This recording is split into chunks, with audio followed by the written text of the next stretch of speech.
Donald Trump's national security advisor, Michael Flynn, officially resigned from his position in response to accusations that he had a conversation with a Russian diplomat regarding sanctions toward the country. Now, Donald Trump, of course, responded in Donald Trump fashion, essentially not focusing on the issue at hand, but focusing on the fact that there are people within the White House who are leaking information. Now, Trump did accept Flynn's resignation Monday evening after the retired lieutenant general and former head of the Defense Intelligence Agency misled Vice President Pence and other administration officials on the details of his conversation with Russia's ambassador to the United States. Now, this was apparently information given to Donald Trump earlier on, about a month ago. Sally Yates was the individual who warned Trump and his cabinet about it, but it seems as though they weren't very concerned until the Washington Post broke news about this recently. Following the Washington Post report, Flynn decided to resign. So let me jump in real quick. If you don't remember, Sally Yates was the acting attorney general, and then Trump had her step down because she would not follow what she viewed to be an illegal order on the travel ban. So, but if you remember before that, there was a great number of people at the State Department who resigned at the same time. And so we said at the time on the Young Turks, there's something super fishy there, not enough information to tell exactly what it is, but we will find out later that that's a bigger story, right? So now we know that Sally Yates talked about Flynn. We don't know if it's connected to the other resignations yet, but apparently Yates told the White House that Flynn has been compromised and is a national security threat. And he was the national security advisor. So that is a giant piece of information. And if they chose to ignore that because it hadn't been out in the press yet, well, that's another fascinating story. Yeah, it's problematic. What's the point of having, a deputy attorney general if you're unwilling to listen to, intelligence that she has in regard to someone that you've nominated, especially someone who has a high position in the national security, as a national security advisor. Now, I want to read you the most relevant part of Flynn's resignation letter. He wrote, "Unfortunately, because of the fast pace of events, I inadvertently briefed the vice president-elect and others with incomplete information regarding my phone calls with the Russian ambassador. I have sincerely apologized to the president and the vice president, and they have accepted my apology." Now, remember, he was not honest with Mike Pence. He didn't tell Mike Pence, the extent to which he had this conversation with the Russian ambassador. And Pence himself said that it wasn't a big deal. He forgives him. But if this is an individual who, according to Sally Yates, is compromised as a result of this conversation, it's problematic. You should take it seriously. So let's just pause there again to note reality. You didn't overlook, because of the fast pace of events, that you had 5 conversations with the Russian ambassador, not one, and that in the midst of those conversations, you discussed the sanctions that the Obama administration had put in for meddling with the election. You're about to take office because they meddled with the election, or partly because of that.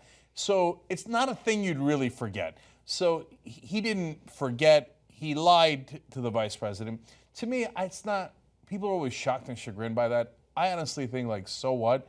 These are politicians. They lie all the time. They lie to one another. They lie in public. Every time somebody's like Mike Pence's feelings are hurt, oh my God, that's not the real story here. Lying is like a prerequisite in order to get involved in politics. Yeah, that's almost the excuse they're using to get Flynn out so that people stop digging.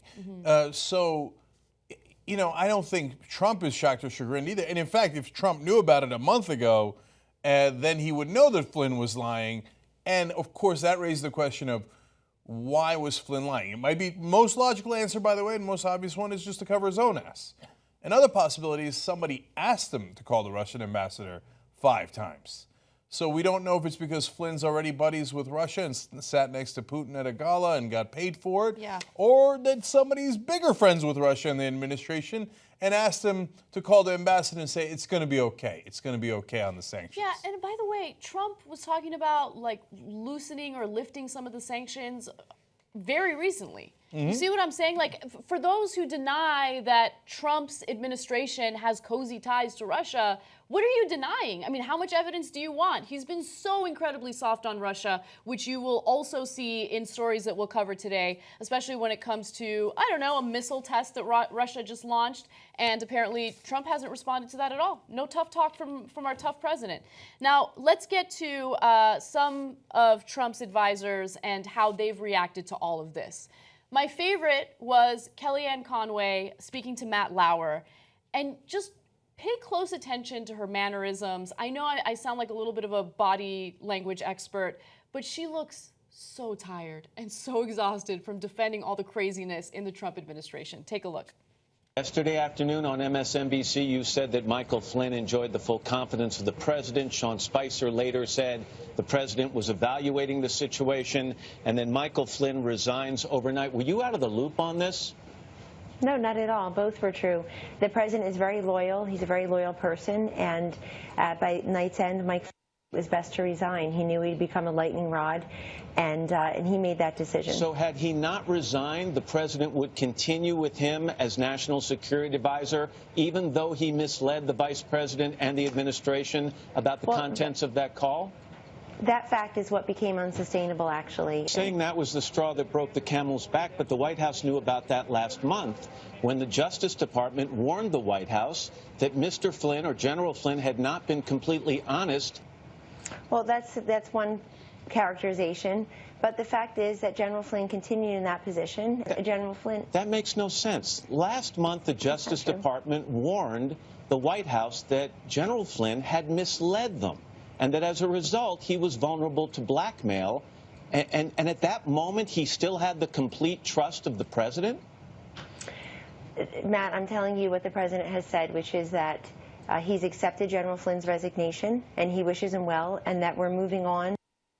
So, look, she's in a tough spot, as anyone in her position would be, because they just said yesterday that Flynn has the full confidence of the president. And then he resigns at night. And today they say he's a disaster and we had to fire him. Right? Not fire him, but ask for his resignation, and he gave the resignation. So, yeah, she's going to get caught on that no matter what. And so she has to say, well, black is white and white is black, and they're both true. So what all of a sudden, okay, so but I'm defending her because that's a tough spot to be in, no matter what administration, et cetera. Now, the part I'm not defending her on, and this is very important, is Matt Lauer's doing a good job of pressing them on, wait, you guys knew a month ahead of time. Exactly. So the real problem wasn't that Flynn lied to you or that Flynn had been compromised. It's that the public found out about it. We have another part that I want to show you. And before you watch, I just want to clarify that zooming in on Conway was not what the Today Show did. JR did that for special effect. So let's take a quick look.